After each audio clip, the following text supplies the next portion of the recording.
My name is Laurie Proulx, and I am many things. I am a mom, a spouse to my partner of 20 years. I work as a human resources professional and as a patient partner in healthcare and research. I also have lived with chronic debilitating pain since I was 14. I am here to speak to you about my journey of living with chronic pain, and I'll be taking you through my life because I was affected by chronic pain as a child, as a young adult, and as a parent. Out of nowhere, I was diagnosed with juvenile idiopathic arthritis. Yes, arthritis at 14. Arthritis probably makes you think of your grandparents struggling to walk, but this arthritis is different. It's a chronic systemic autoimmune disease that primarily affects the joints, causing pain. It does more than cause pain, though. It affects the whole body, like the heart, lungs, and blood vessels. I was about 16 in this picture. I'm the person on the far right. And I'm trying to keep up with my friends because I'm a teenager. What else do you do? But my memories of this time are always through the lens of pain. I think of hanging out with my friends. I think of fun, but I also think of pain. I remember sitting in math class and I think of pain. I remember how I couldn't do simple things like following my friends down a set of stairs in high school. And guess what? Pain made this seemingly small task seem huge. It's why, when I reflect on my adolescence, I think of insurmountable pain that affected my view of the world. I also remember my mom struggling to convey this pain to the various physicians I saw.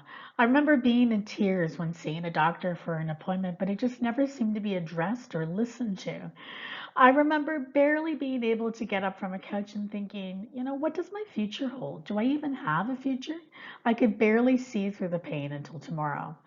My family was also deeply affected. In hindsight, I could see that they worried about how I would also get through to tomorrow and what life would bring as a young adult. Every parent, I think, wants to see their children have success in life, but their expectations were deeply affected.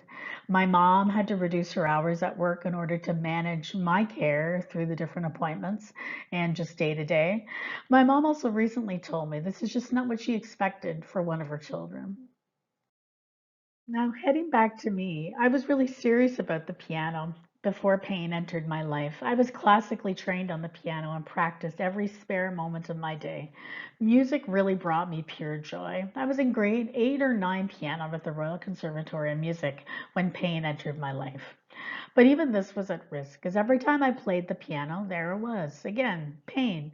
I couldn't play like I used to play, but I persevered and played increasingly more difficult pieces, pushing the pain to the side as I poured my heart into the piano.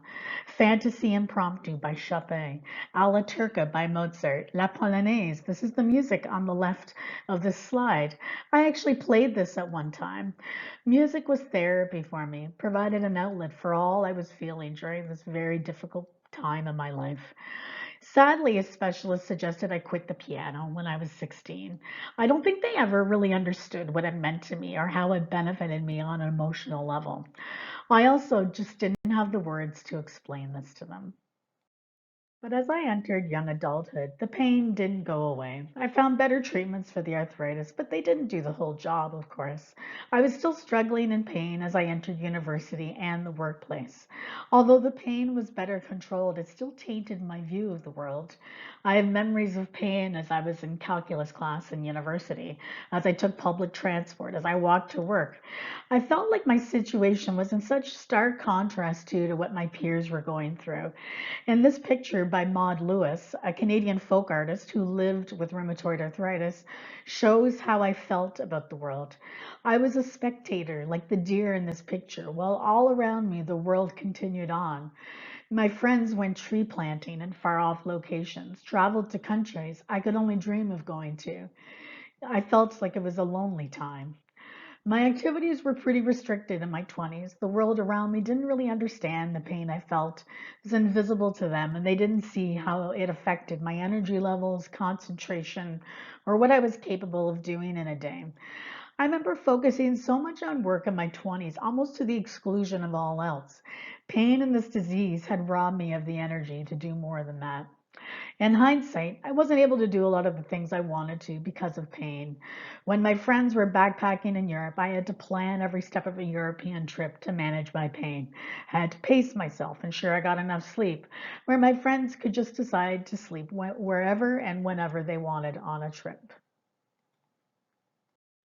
Further on in my journey, I had kids of my own. It wasn't without its challenges as I navigated high risk pregnancies and medication changes.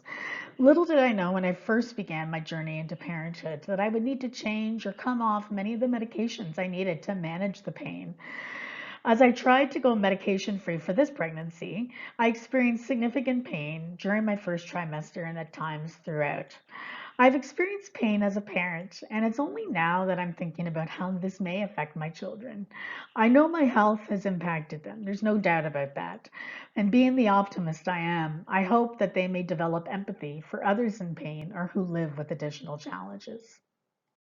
Child number two came along, and I continued to have challenges managing pain during pregnancy and as a mom to a preschooler. It inspired me to address pregnancy and parenting issues for people with rheumatic diseases through my involvement in the Canadian Arthritis Patient Alliance.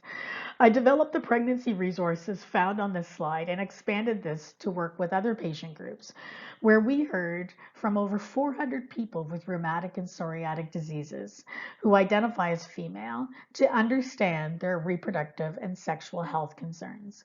They shared their experiences and insights regarding contraception, family planning, menopause, sexual health, and parenting and how they manage pain. Most people said that they can honestly discuss pain with their healthcare provider, but a much smaller amount of people feel that their provider relates to their pain and provides useful pain management treatment options.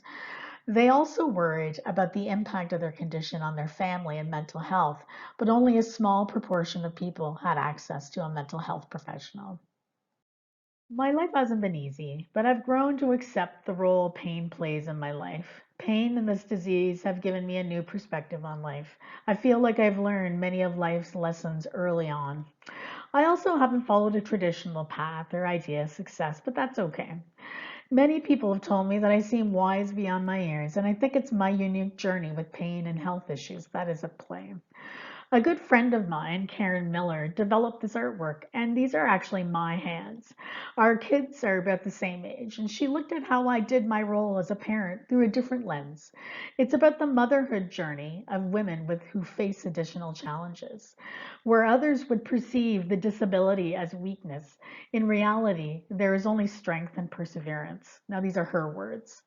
And so, for those listening to this presentation, I ask that you see the whole person living in pain. Focus on their strengths, not what they can't do. Support them in figuring out the best way to manage their life, considering their goals, preferences, needs, and their family, and truly see them as a whole person.